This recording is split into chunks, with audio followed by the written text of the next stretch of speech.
কে হদিয়াৰ পৰা ধুবুৰীলৈ শিবিৰ পাতিছে আৰু শিবিৰক অধিবেশন নামেৰে নামাকৰণ কৰিছে অধিবেশন হয় অধিবেশনত যেনেদৰে হাজাৰ হাজাৰ লোকৰ সমাগম ঘটে ঠিক তেনেদৰে পংকজ পাঠকৰ শিবিৰতো অধিবেশন সদৃশ মানুহৰ সমাগম হৈছে দুপৰ নিখাৰ পৰা শাৰী পাতিছে হাজাৰ হাজাৰ লোক কেইবা কিলোমিটাৰ পৰ্যন্ত দৈৰ্ঘ্যৰ শাৰী আৰু তাৰ পিছত পংকজ পাঠকে বিৰামহীনভাৱে হানি গৈছে দৰব টপাই পাতি দিছে আৰু তাৰ পিছত মূৰত লগাই গৈছে দৰব আৰু ইয়াৰ মাজতে আজি গোৱালপাৰাত সংঘটিত হ'ল এটা বিশেষ ঘটনা আঁঠু কাঢ়ি ক্ষমা খুজিবলগীয়া হ'ল পংকজ পাঠকে আৰু এই বিষয়টোক লৈ এই মুহূৰ্তত ছ'চিয়েল মিডিয়াত ব্যাপক প্ৰতিক্ৰিয়া অব্যাহত আছে বিভিন্নজনে বিভিন্ন প্ৰতিক্ৰিয়া প্ৰকাশ কৰিছে আৰু এই বিষয়টো এই মুহূৰ্তত লৈ আহিছো আপোনালোকৰ সন্মুখলৈ নিউজ 18 অসম নৰ্থ ইষ্টৰ ডিজিটেল লাইভত নমস্কাৰ প্ৰিয় দৰ্শক মই জয়ন্ত মাধৱ গোস্বামী আৰু ডিজিটেল লাইভত মোৰ সৈতে আছে আমাৰ ডেপুটি এডিটৰ পাৰ্থজ্যোতি বৰা পাৰ্থ অত্যন্ত গুৰুত্বপূৰ্ণ কিছু সময়ৰ আগতে আপুনি বিশিষ্ট চিকিৎসক জয়ন্ত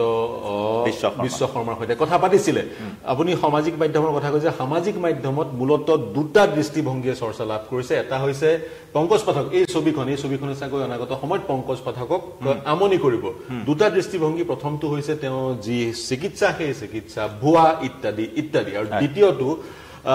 বিভিন্ন বিশিষ্ট সাংবাদিক মনোজ গোস্বামীকে ধৰি প্ৰাঞ্জিত শইকীয়া সকলোৱে আনে সামাজিক মাধ্যমত মন্তব্য কৰা পৰিলক্ষিত হৈছে তেওঁলোকে কৈছে চিকিৎসা পদ্ধতি যদি ভুৱা আছিল আৰক্ষীয়ে হস্তক্ষেপ কৰি গ্ৰেপ্তাৰ যি তেওঁক বিহিত ব্যৱস্থা ল'ব লাগে বা তেওঁক যি শাস্তি দিব লাগে আইন আদালতে দিব কিন্তু ৰাইজে এই শাস্তি কিয় প্ৰদান কৰিলে আইন কানুন নাই নেকি এনে ধৰণৰ এনাৰ্কি গোৱালপাৰাত কিয় পৰিলক্ষিত হ'ল এই দুটা দৃষ্টিভংগী জয়ন্ত আমি পৰিলক্ষিত কৰিছো নিশ্চয় অৰ্থাৎ ৰাইজে এক প্ৰকাৰ আজি যদি চাওঁ আমি আইন হাতত তুলি লোৱা এনে ধৰণৰ ঘটনা আমি প্ৰায় দেখিবলৈ পাওঁ আৰক্ষী তাত উপস্থিত আছিল পাৰ্থ আপুনি কোৱাৰ দৰে আৰক্ষী উপস্থিত আছিল আৰক্ষীয়ে নিৰাপত্তাও দি ৰাখিছিল কিন্তু ৰাইজৰ দাবী আছিল যিকোনো প্ৰকাৰে ক্ষমা খুজিব লাগিব পংকজ পাঠকে কিন্তু ক্ষমা খোজাৰ যিটো ধৰণ এই ধৰণটোক লৈ মুহূৰ্তত প্ৰতিক্ৰিয়াৰ সৃষ্টি হৈছে য'ত পংকজ পাঠকৰ চিকিৎসা আৰু এই ৰাইজৰ শাস্তিৰ এই বিষয় লৈ আহিছো তালিবানী শাস্তি বুলিও ইতিমধ্যে ছ'চিয়েল মিডিয়াত কিন্তু এই বিষয়টো চৰ্চিত হৈছে চৰ্চা লাভ কৰিছে মন কৰিব মই তেজপুৰত এওঁৰ শিবিৰলৈ গৈছিলো এওঁৰ শিবিৰত যিসকল টপালোক আছিলে আশাত বন্দী হৈ আছিল তেওঁলোকে মূৰত চুলি গজাব বিচাৰিছিল তেওঁলোকৰ এটা ধাৰণা আছিলে চুলি গজিলে তেওঁলোক দেখনীয়াৰ হ'ব সেই ধাৰণাত বন্দী হৈ তেওঁলোক আহিছিল পংকজ পাঠকে প্ৰশাসনক অৱগত কৰিছিল সেই ধৰণৰ তেওঁৰ শিবিৰ পাতিব বুলি ফেচবুকত আগতেই তেওঁ জনাই দিয়ে ফেচবুকত ৰাইজক জনাই দিয়ে কিন্তু তেজপুৰৰ যিটো শিবিৰ য'ত 2000 টপালোকৰ সমাগম ঘটিছিল সেই শিবিৰত এজনো আৰক্ষী নাছিলে আৰু পংকজ পাঠকে যিসকল লোক আছিল তেওঁলোকৰ কোনো ৰেজিষ্ট্ৰেশ্যন কৰা নাই ফোন নাম্বাৰ লোৱা নাই মাথো তেওঁলোকে লাইন পাতি গৈছে কেশহীন চুলিহীন লোকসকল এখন আসন থাকে সেই আসনখনত বহি দিয়ে মূৰটো পাতি দিয়ে আৰু পংকজ পাঠক আৰু তেওঁৰ সহযোগীয়ে এডাল ব্ৰাছেৰে সবকে এই ঔষধটো লগাই যায় আৰু এডাল ব্ৰাছ ব্যৱহাৰ কৰাৰ ফলত স্কিন ইনফেকচন কিন্তু এজনৰ পৰা আনজনলৈ যোৱাৰো অৱকাশ থাকিব পাৰে গতিকে আৰু মন কৰিব কাৰোবাৰ যদি সেই ঔষধ লগাই পেলাই কিবা ইনফেকচন হয় কিবা ঘাঁ লাগে কিবা লাগে তেওঁৰ কিন্তু হাতত একোৱেই প্ৰমাণ নাই পংকজ পাঠকৰ ঔষধ ব্যৱহাৰ কৰা কাৰণ কোনো প্ৰেছক্ৰিপশ্যনৰ কথা নাই কোনো ধৰণৰ কথা নাই পংকজ পাঠকৰ তাত যে তেওঁ সেই ঔষধটো এপ্লাই কৰিছিল তাৰ কোনো ৰেকৰ্ড পংকজ পাঠকেও ৰখা নাই যদি কোনোবাই মোবাইলত ফটো চটো লৈ থৈছে তেতিয়া বেলেগ কথা কিন্তু আদাৰৱাইজ এনেধৰণৰ ৰেকৰ্ড ৰখাৰ ব্যৱস্থাই নাছিলে মানুহ আহিছে লগাই গৈ আছে নিশ্চয় লগতে আৰু এই বিষয়টোক লৈ কিন্তু বহুজনে ছ'চিয়েল মিডিয়াতো বিভিন্ন ধৰণৰ মন্তব্য কৰা পৰিলক্ষিত হৈছে প্ৰিয় দৰ্শক এই মুহূৰ্তত যিসকল আমাৰ সৈতে সংযুক্ত হৈছে পোনপটীয়া সম্প্ৰচাৰত আপুনিও কমেণ্ট কৰিব পাৰে আমাৰ এই সম্প্ৰচাৰৰ জৰিয়তে পংকজ পাঠকে যিটো এটা উদ্দেশ্য লৈ ৰাইজৰ মাজলৈ গৈছে কাৰণ চুলি নোহোৱা লোকৰ মাজৰ এটা বিশেষ চিন্তা থাকে এটা বিশেষ উদ্বিগ্নতাৰ কাৰণ থাকে যে চুলি কম বয়সতে সৰি যোৱা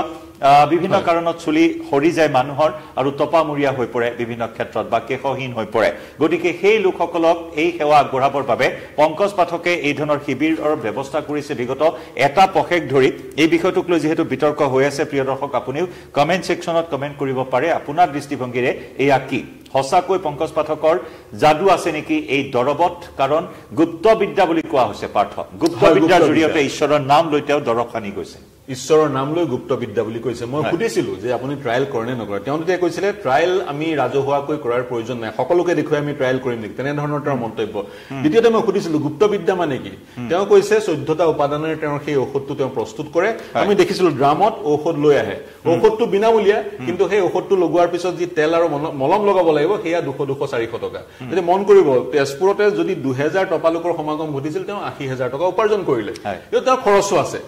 গোটেই প্ৰক্ৰিয়াটো তেওঁৰ খৰচ আছে মানি ললো খৰচ আছে কিন্তু উপাৰ্জনৰ পথ এটা আছে কাৰণ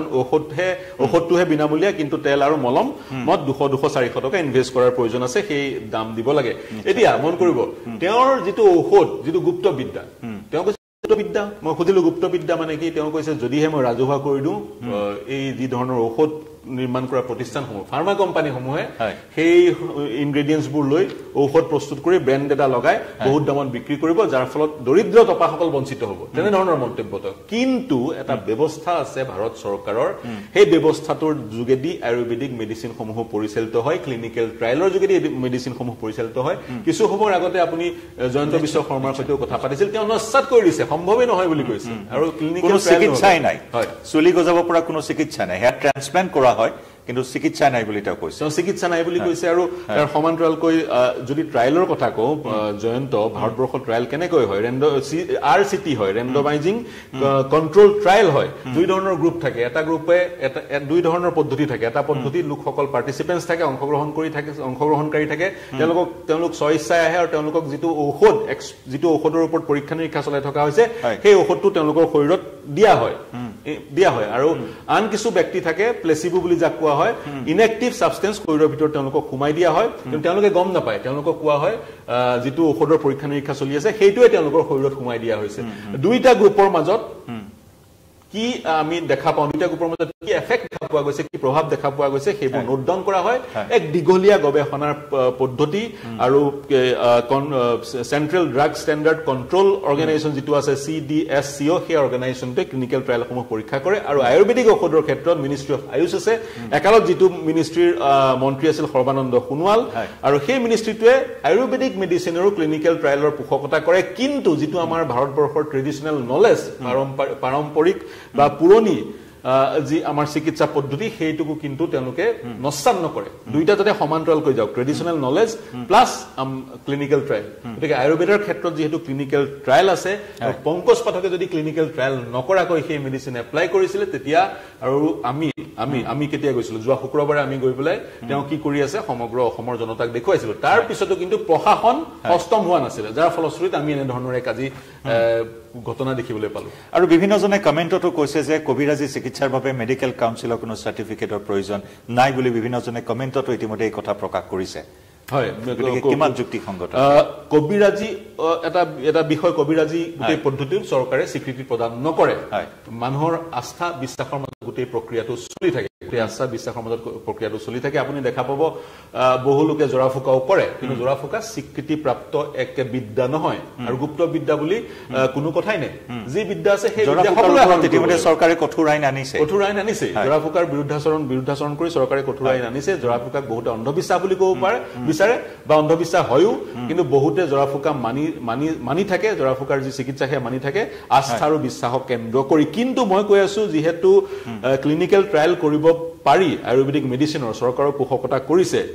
আয়ুৰ্বেদিক মেডিচিনৰ ক্লিনিকেল ট্ৰায়েল কিন্তু ভাৰতবৰ্ষত কমকৈ হৈছে যিটো প্ৰতিষ্ঠানে ক্লিনিকেল ট্ৰায়েলৰ ৰেজিষ্ট্ৰিখন মেইনটেইন কৰে সেই প্ৰতিষ্ঠানটোৰ নাম হৈছে clinical trial registry of India এই প্ৰতিষ্ঠানটোৰ ৱেবছাইটত উপলব্ধ তথ্যমতে এতিয়ালৈকে 200টাহে ৰেকৰ্ড আয়ুৰ্বেদিক মেডিচিনৰ মেইনটেইন কৰা হৈছে গতিকে মোটামুটি ট্ৰেডিশ্যনেল নলেজৰ ওপৰত ভৰসা কৰি আয়ুৰ্বেদিক মেডিচিনসমূহ ৰাইজে গ্ৰহণ কৰি আছে যিহেতু ভাৰতবৰ্ষৰ এটি পুৰণি চিকিৎসা ব্যৱস্থা সেই ব্যৱস্থাটোক তেনেধৰণৰ এক আউটালৈ অনাৰ প্ৰয়াস আয়ুষ মিনিষ্ট্ৰীয়ে কৰি আছে তেনেস্থলত যদিহে মানি ললো পংকজ পাঠকৰ মেডিচিনে কাম দিছে তেওঁ কয় সেই মেডিচিনৰ ভেটিটো হৈছে আধাৰটো হৈছে সুশ্ৰুত সংহিতা আৰু চৰক সংহিতা নিশ্চয় যদিহে এওঁৰ ঔষধ জেনুইন চৰকাৰে সেই তেওঁৰ এই চিকিৎসা পদ্ধতি আৰু ঔষধক মান্যতা প্ৰদান কৰক তেওঁৰ পৰা চেম্পল সংগ্ৰহ কৰক ক্লিনিকেল ট্ৰায়েল কৰক তাৰপিছত এই পংকজ পাঠকক মান্যতা প্ৰদান কৰক চৰকাৰে হস্তক্ষেপ কৰক আমি দেখুৱাইছিলো শুক্ৰবাৰে পংকজ পাঠকে কি কৰি আছে কিন্তু তথাপিও চৰকাৰ শুই আছিলে গোৱালপাৰাৰ SP গৰাকীক পংকজ পাঠকে আমাক জনোৱা মতে পংকজ পাঠকে অৱগত কৰিছিল এনে ধৰণৰ প্ৰতিকূল পৰিস্থিতিৰ সৃষ্টি হৈছে কিন্তু সীমিত সংখ্যক পৰ্যাপ্ত পুলিচ আমি তাত উপস্থিত হোৱা পৰিলক্ষিত নকৰিলো যাৰ ফলত এক তালিবানী শাস্তিৰ সন্মুখীন হ'ল পংকজ পাঠক এই ছবিখনে মই পুনৰ কৈছো চাগৈ পংকজ পাঠকক বহু দিনলৈকে আমনি কৰি থাকিব নিশ্চয় আপুনি যেটো তেজপুৰৰ শিবিৰত উপস্থিত আছিল আপুনি প্ৰত্যক্ষ কৰিছিল এডাল ব্ৰাছেৰে সকলোকে এই চিকিৎসা কৰা হৈছিল গতিকে ফিডব্যাক সমূহ কেনেকুৱা ধৰণৰ আছিল বুলি ভাবে আপুনি মই কৈছো এই ৰাইজ আহাত বন্দী আৰু ৰাইজ আহাত বন্দী হৈ থাকে আৰু সেই আহাত বন্দী হৈ বহু লোকৰ সমাগম ঘটিছিল আৰু যেতিয়া মই সকলো লোকৰ ওচৰলৈ গৈছিলো প্ৰতিজন লোকৰ ওচৰলৈ নগলেও মই 10% লোকৰ ওচৰলৈ যোৱাৰ প্ৰয়াস কৰিছিলো তেওঁলোকৰ মূৰৰ এই অংশ মই চাইছিলো আৰু তাৰে 50% লোকে চুলি গজিছে বুলি ভাবিছিলে বা দেখুৱাইছিল আৰু চুলি গজাৰ নিচিনাও আপাত দৃষ্টিত পৰিলক্ষিত হৈছিল কিন্তু মই সেই সকল ব্যক্তিক চুলি নথকা অৱস্থাত বা পূৰ্বতে সেই দিনৰ আগতে যেটো দেখা পোৱা নাই গতিকে তেওঁলোকৰ মূৰত চুলিৰ পৰিমাণ কিমান আছিল মই জনা নাছিলো তেওঁলোকে যেটো কৈছে বিশ্বাস কৰিছো বা তেওঁলোকে সঁচা কথাই কৈছিল গতিকে একাংশ লোকৰ চুলি গজিব পাৰে অকমান হৈ চুলি গজিব পাৰে আৰু একাংশ লোকে আহাত বন্দী হৈ আছিল তেওঁলোকে কৈছিলে 5 বাৰ এই ঔষধটো এপ্লাই কৰাৰ পিছত তেওঁলোক নিশ্চিত বা তেওঁলোকৰ বিশ্বাস আছে চুলি গজিবই গতিকে পংকজ পাঠকক বিশ্বাস কৰিছিল তেওঁলোকে তাৰ আগতে বিশ্বনাথ চাৰিআলিত কেম্প হৈছিল তেজপুৰৰ আগতে তাত 3000 টপালোকৰ সমাগম ঘটিছিল তাৰ আগত লখিমপুৰৰ এওঁ দাবী কৰে অসমৰ 1.5 কোটি টপালোকৰ তেওঁ চুলি গজাব কিন্তু গোটেই প্ৰক্ৰিয়াটোত যে বিজনেছ মডেল এটা নাছিল সেই বুলি ক'ব নোৱাৰি কাৰণ 400 টকাৰ আপুনি তেল আৰু এলোভেৰা কিনিব লাগে এলোভেৰা জেল আৰু তেল কিনিব লাগে এগৰাকী ব্যক্তি মোৰ ওচৰলৈ আহিছিল তেওঁ ক'লে তেওঁ সুধি তেওঁ মোক জনাই আছিলে মই যেতিয়া তেজপুৰলৈ গৈছিলো মোৰ সতীৰ্থসকলৰ লগত তেওঁ পংকজ পাঠকৰ ওচৰলৈ গৈ কৈছিলে যে হিমালয়া ব্ৰেণ্ডৰ এই এলোভেৰাটো লগাব পৰা যাব নাযাব তেতিয়া তেওঁ কৈছিলে নহয় মোৰ ব্ৰেণ্ডহে লগাব লাগে গোটেই বিজনেছ মডেল এটা আছে এটা ভাল কমিউনিকেটৰ পংকজ পাঠক কমিউনিকেট কৰি ৰাইজক তেওঁ মুহিব পাৰে পতিয়ন নিয়ব পাৰে গতিকে ব্যৱসায়িক এটা উদ্দেশ্য সন্মুখত আছিল যেন মোৰ লাগিছিলে তেজপুৰত যেতিয়া মই গৈছিলো কিন্তু মই পুনৰ কৈছো এনেদৰে ৰাইজে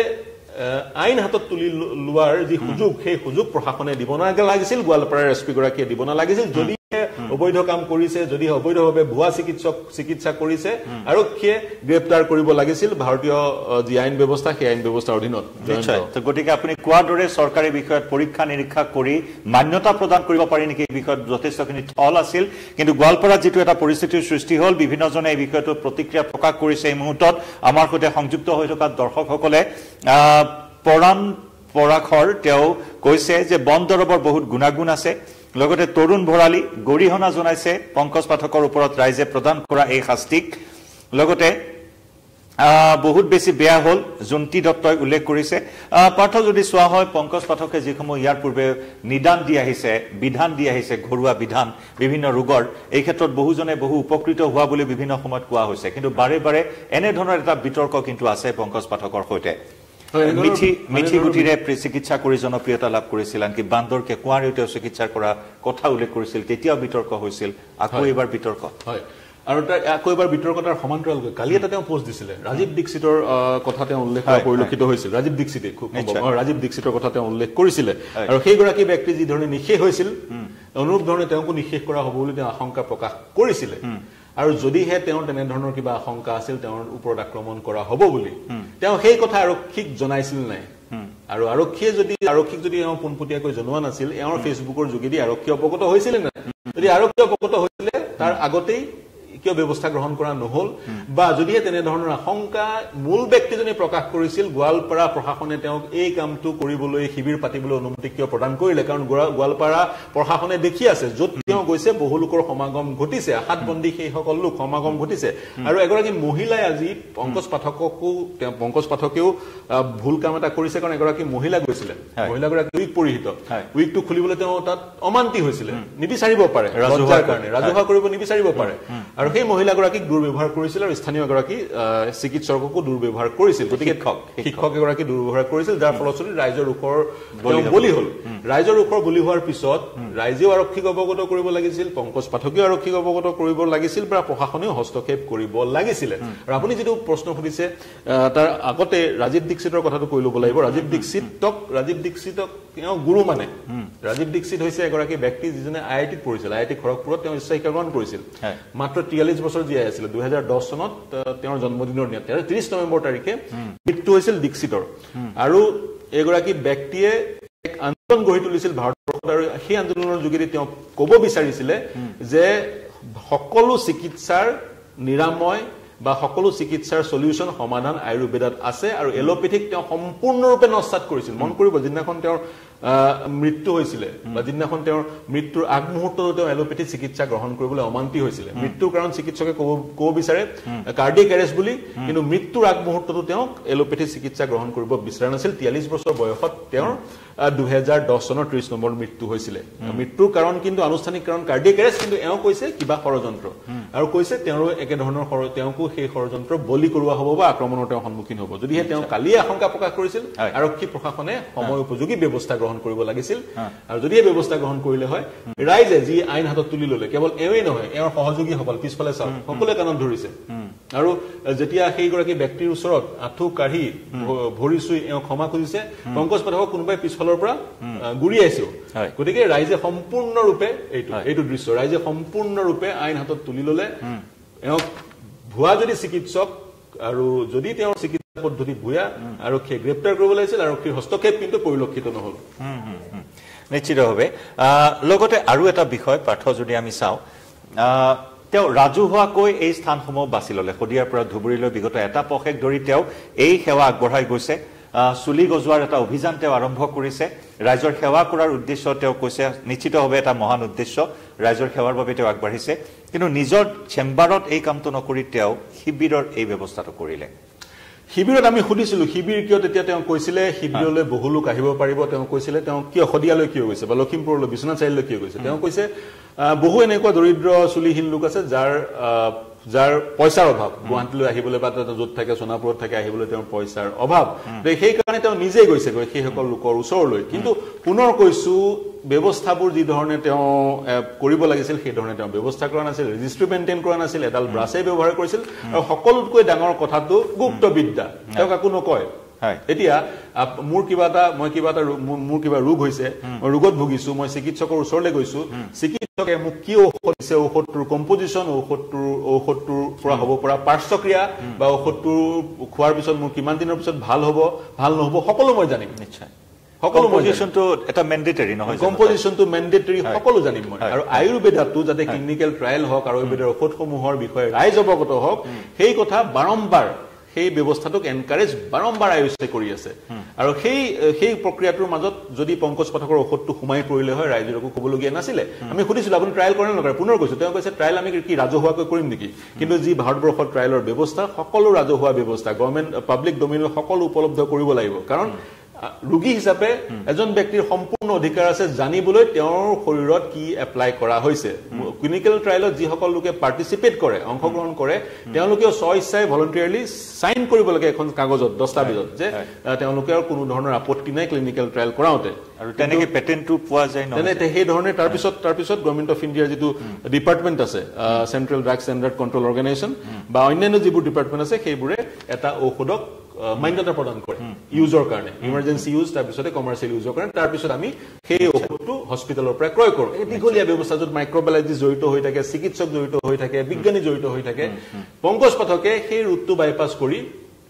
ৰাইজৰ মাজত সোমাই গৈছিলে কোনোবা এটা কাৰোবাৰ চাগৈ বেমাৰ ঠিক হ'ব পাৰে বহুতে ক'ব বিচাৰে এইবোৰ প্লেচিব অৰ্থাৎ মনৰ ধাৰণা বা যিটো ছাবষ্টেন্স বা ইয়াৰ ঔষধটো প্লেচিব কোনো কাম নাই শৰীৰত সোমাই দিয়া হয় সাইকলজিকেল এফেক্ট এটা হয় মানুহৰ মনত আৰু সেই সাইকলজিকেল এফেক্টৰ যোগেদি মানুহে ৰোগটো নিৰাময় হোৱা যেন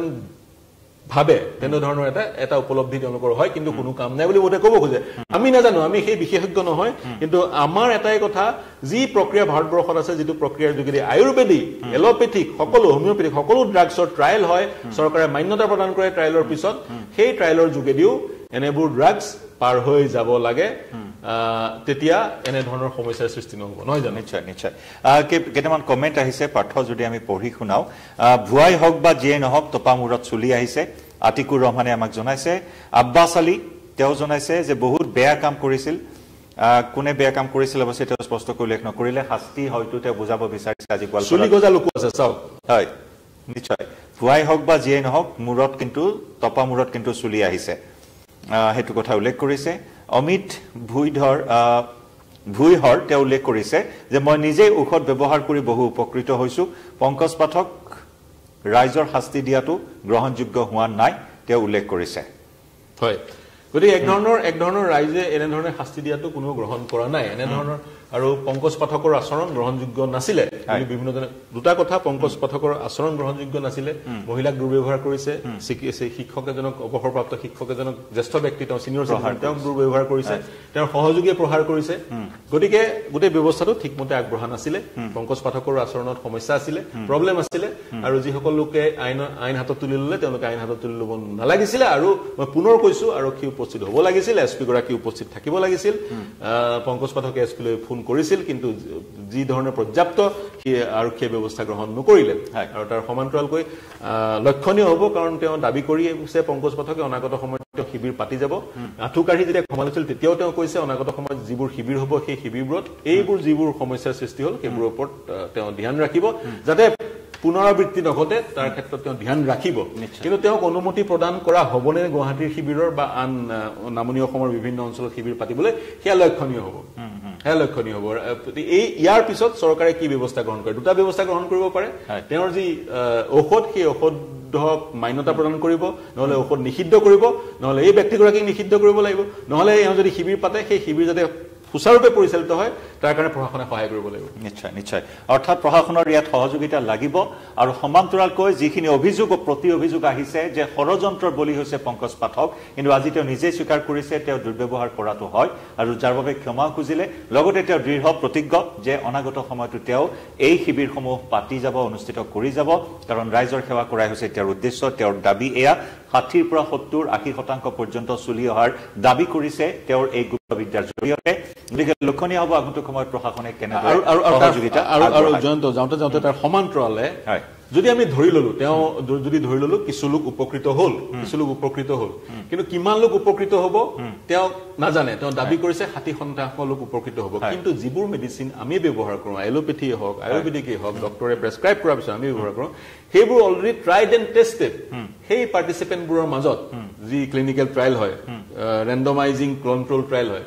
ট্ৰাইড এণ্ড টেষ্টেড তাৰ পিছত অনুমোদন লাভ কৰিছে তেওঁলোকৰ যদি উদাহৰণস্বৰূপে কেঞ্চাৰৰ কিবা যদি ঔষধ ওলাইছে সেই ঔষধ একাংশ লোকৰ মাজত ট্ৰায়েল কৰাৰ পিছত তেওঁলোকৰ মাজত কি প্ৰভাৱ পৰিছে তেওঁলোক কেনেধৰণে উপকৃত হৈছে বা তেওঁলোকৰ কিবা ছাইড এফেক্ট হৈছে নেকি সকলো ট্ৰাইড এণ্ড টেষ্টেড যেতিয়া তথ্য আহি পৰিব ৰিজাল্ট আহি পৰিব সেই টেষ্টৰ তাৰ ৰিজাল্ট অহাৰ পিছত কৰ্তৃপক্ষ অনুমোদন জনাব আমি কিনিম কিন্তু এয়া তেওঁ কিমানে চুলি গজিব সেই কথা নাজানে অৰ্থাৎ তেওঁ কোনো ধৰণৰ অনুমতি নোলোৱাকৈ অঞ্চলবোৰলৈ গৈছে শিবিৰ পাতিছে হাজাৰ বিজাৰ টপালোকৰ সমাগম ঘটিছে তেওঁলোকৰ ওপৰত এই ট্ৰায়েলটো চলাই আছে ট্ৰায়েলটো চলাই থকা ৰেকৰ্ডটো তেওঁ নিজেও ৰখা নাই ৰেকৰ্ডটো তেওঁ নিজে ৰখা নাই যদি অনাগত সময়ত তেওঁ 60-70% চুলি গজিল বুলি কৈ দিয়ে সেই কথা প্ৰমাণ কৰিবলৈ একো নাই কোনো ধৰণৰ ৰেজিষ্ট্ৰি নাই মানুহ কোন আহিছিল কোন নাই কাৰ গজিলে কাৰ নগজিলে একো নাই ৰেণ্ডমলি মানুহ আহি আছে কোনো ধৰণৰ ৰেজিষ্ট্ৰি নাই গতিকে তেওঁ যদিও বা আমি ধৰি ললো তেওঁ যিটো ট্ৰায়েল কৰিছে তাৰ আমি ফলাফল 5 বাৰ লগোৱাৰ পিছতহে পাম তেওঁ দাবী কৰা মতে অৰ্থাৎ তেওঁ অবৈধভাৱে ক্লিনিকেল ট্ৰায়েল কৰি আছে যদি আমি এইটো ক্লিনিকেল ট্ৰায়েল বুলি গণ্য কৰোঁ কোনো ধৰণৰ ক্লিনিকেল ট্ৰায়েল প্ৰাইভেটলিও কৰিব পৰা যায় অনুমতি লৈ কৰ্তৃপক্ষ অনুমতি লৈ কিন্তু অনুমতি কোনো ধৰণৰ অনুমতি নোহোৱাকে কোনো ধৰণৰ ট্ৰায়েল নোহোৱাকে এপ্লাই কৰি গৈ আছে ইয়াৰ ফলাফল গম পাম কিন্তু ফলাফল গম পাবলৈ তথ্য থাকিব লাগিব কাৰ ওপৰত কৰিলে এপ্লাই কৰিলে কাৰণ যিবোৰ পাৰ্টিচিপেণ্ট থাকে যদি আমি টপাসকলক পাৰ্টিচিপেণ্ট বুলি ধৰোঁ এই পাৰ্টিচিপেণ্টবোৰৰ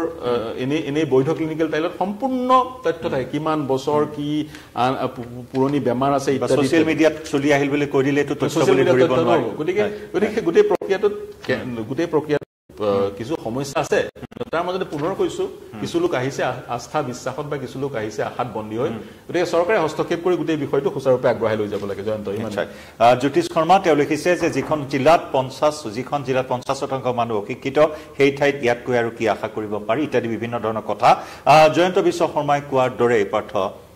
সুযোগ লৈছে নেকি সহজ সৰল মানুহৰ তেনেকুৱা এংগল থাকিব পাৰে নেকি সহজ সৰল মানুহৰ সুযোগ ল'ব পাৰে কাৰণ আমাৰ সমাজত এটা ধাৰণা আছে মই যিসকল লোকক লগ কৰিলো তেওঁলোকক সুধিছো আপোনালোকে চুলি গজাব কিয় বিচাৰে কিমান দিনৰ পৰা চুলি আপোনাৰ নাই কোনোবাই কৈছে মোৰ 15 বছৰ নাই কোনোবাই কৈছে 20 বছৰ নাই বিয়া বাৰুত কাৰোবাৰ অসুবিধা হয় ছোৱালী নাপায় ইত্যাদি কিন্তু বহু এনেকুৱা প্ৰতিষ্ঠিত ব্যক্তি আছে যাৰ চুলি নাই জয়ন্ত বিশ্ব শৰ্মাৰ এডালো চুলি নাই তেওঁ প্ৰতিষ্ঠিত এজন চিকিৎসক মুখ্যমন্ত্ৰী জ্যেষ্ঠ ভাতৃ তেওঁ প্ৰতিষ্ঠিত এজন চিকিৎসক তেওঁৱে কৈছে চুলি গজিলে হয় মই নিজেই গলো হয় তেনেকুৱা বহু লোক আছে হলিউডৰ এক্টৰ আছে বলিউডৰ এক্টৰ আছে যি চুলিহীন চুলি নাই তাৰ মাজতো কিছু লোক আছে যিসকলে বিচাৰে নিজৰ চুলি গজাটো চুলি সৰে আৰু মন কৰিব ডক্টৰ যিসকল আমাৰ এডিটৰ পৰাগমণি এডিটৰ শ্ব'ত দুগৰাকী ডক্টৰ আহিছিলে এগৰাকী আয়ুৰ্বেদিক ডক্টৰ আৰু এগৰাকী ডাৰ্মেটলজিষ্ট আৰু তাৰপিছত পংকজ পাঠক তেওঁলোকেও কৈছে বস্তুবোৰ কেছ স্পেচিফিক মোৰ যদি চুলি খৰিছে মোৰ চুলি খৰাৰ কাৰণ আপোনাৰ চুলি খৰাৰ কাৰণ একো একে নহয় মোৰ সমস্যা মোৰ জেনেটিকেল কাৰণত চুলি খৰিব পাৰে মোৰ আন কিবা ৰোগ থাকিলে মোৰ চুলি খৰিব পাৰে বা মই কিবা চিকিৎসা কৰি আছো তাৰ কাৰণে চুলি খৰিব উদাহৰণস্বৰূপে কেমোথেৰাপি চুলি খৰে অন্য কিবা ঔষধ খালেও চুলি খৰে গতিকে প্ৰতিজন মানুহৰ জেনেটিক কাৰণতো চুলি খৰে প্ৰতিজন আপোনাৰ যদি কিবা ৰোগ আছে বা মোৰ কিবা ৰোগ আছে মোৰ ৰোগৰ কাৰণ বেলেগ মোৰ চিকিৎসাৰ কাৰণ বেলেগ কিন্তু case specific person to person differ কৰিব তেনে ক্ষেত্ৰত এটা মেডিচিন বনাই লৈছে 14টা উপাদানেৰে সেই মেডিচিনটো সকলোকে এপ্লাই কৰিছে আৰু তেওঁ দাবী কৰিছে সকলোৰে চুলি গজিব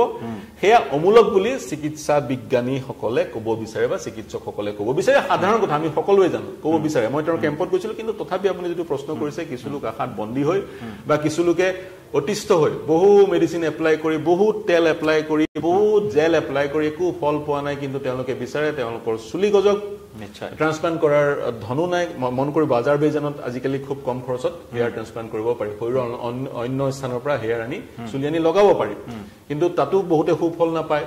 $4,000-5,000 আজাৰবাইজানত লাগে বেলেগ দেশত বেলেগ বেছি পইচা প্ৰয়োজন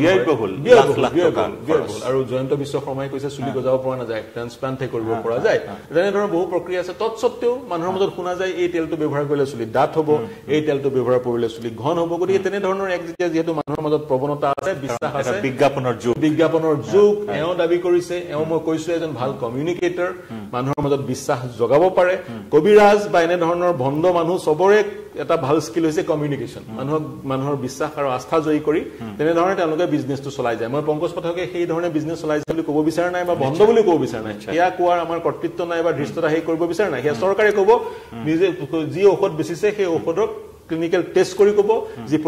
প্ৰতিষ্ঠান আছে সেই প্ৰতিষ্ঠানবোৰে ক'ব কিন্তু মই এটাই কথা কৈছো ইগনোৰ কৰিব নালাগে এজন ব্যক্তিক ইগনোৰ কৰিব নালাগে কি কৰি আছে চৰকাৰে চাব লাগে যদি বৈধভাৱে কৰি আছে মান্যতা প্ৰদান কৰিব লাগে অবৈধভাৱে যদি কৰি আছে শাস্তি বিহিত শাস্তি নিশ্চিতভাৱে কাৰণ মানৱ কল্যাণৰ বাবে যদি এটা ভাল কাম কৰি আছে তাক মান্যতা প্ৰদান কৰাটো দায়িত্ব নহয় জানো হয় নিশ্চয় পাঠক অশেষ ধন্যবাদ জ্ঞাপন কৰিছো আৰু চমৎকাৰিতা পংকজ পাঠকৰ যি গুপ্ত বিদ্যা সেই চমৎকাৰিতাত আশাত এতিয়া বন্দী হৈ শিবিৰে ৰাইজৰ হেতা ওপৰা চুলিহীন বা কেশহীন লোকৰ হেতা ওপৰা আৰু এই দৰব পংকজ পাঠকে যেনেদৰে প্ৰদান কৰিছে তাৰ পৰা সুফল লাভ কৰাৰ আশাত বন্দী এইসকল লোক অনাগত সময়ত এই শিবিৰসমূহ অনুষ্ঠিত কৰাত কিমান সফল হয় পংকজ পাঠক বা তেওঁৰ যিটো উদ্দেশ্য বা ৰাইজৰ যিটো আশা কিমান দূৰ পূৰণ হয় সকলোখিনি স্পষ্ট হ'ব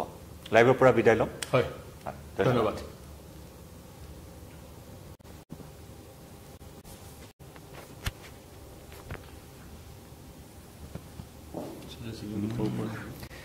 পুৰা চাইছিলে দেই 300ৰ ওপৰত গৈছে